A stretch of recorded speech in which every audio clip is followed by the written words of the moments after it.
You can send in your questions to askpvquestions@gmail.com. We have a really interesting and pretty important question here, honestly. It says, recently Bernie Sanders did an interview where he declined to answer a question directly in regards to whether or not he would support the abolition of ICE. The response he was met with by progressives was not positive. Do you think things like this will split progressives in 2020 and hurt Bernie's chances? Personally, I still think he's going to be the next president, but I still worry very much. So this is actually very interesting because the topic of whether or not to abolish ICE is actually a very interesting debate that's going on. And personally, I'm not 100% sure. I don't know for sure. I don't know where exactly I stand on this precisely just yet. But some of the facts about ICE. ICE was created under the W. Bush administration, which is very odd.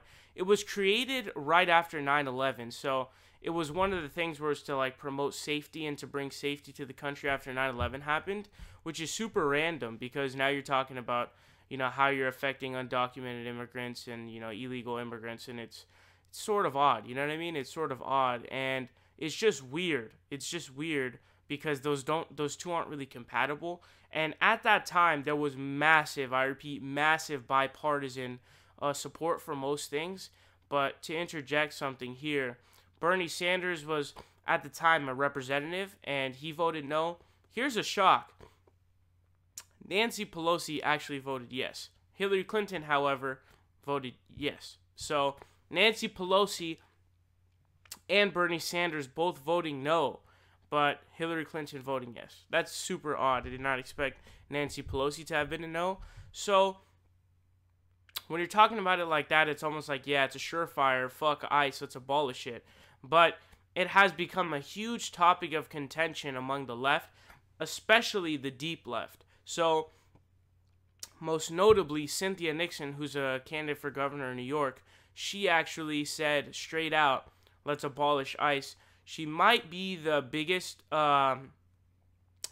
name that I've seen say that in terms of she's obviously not a congressional member yet, but she's a candidate.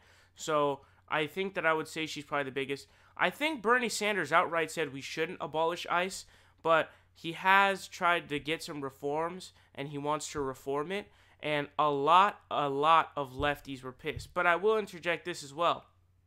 The people who are angry at him may not have even been fans of him anyway, because most of the people that I saw against him were communists, and this is not me, like when Chris Christie says communists from Montclair, like no, like actual communists on Twitter.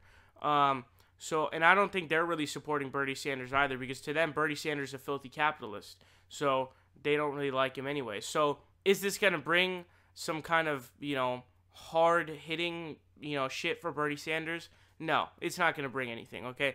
Maybe a little tiny bit of doubt is casted by some people, but I would say overall, no, there's not going to be any hard hitting done here. There's just nothing's really going to happen.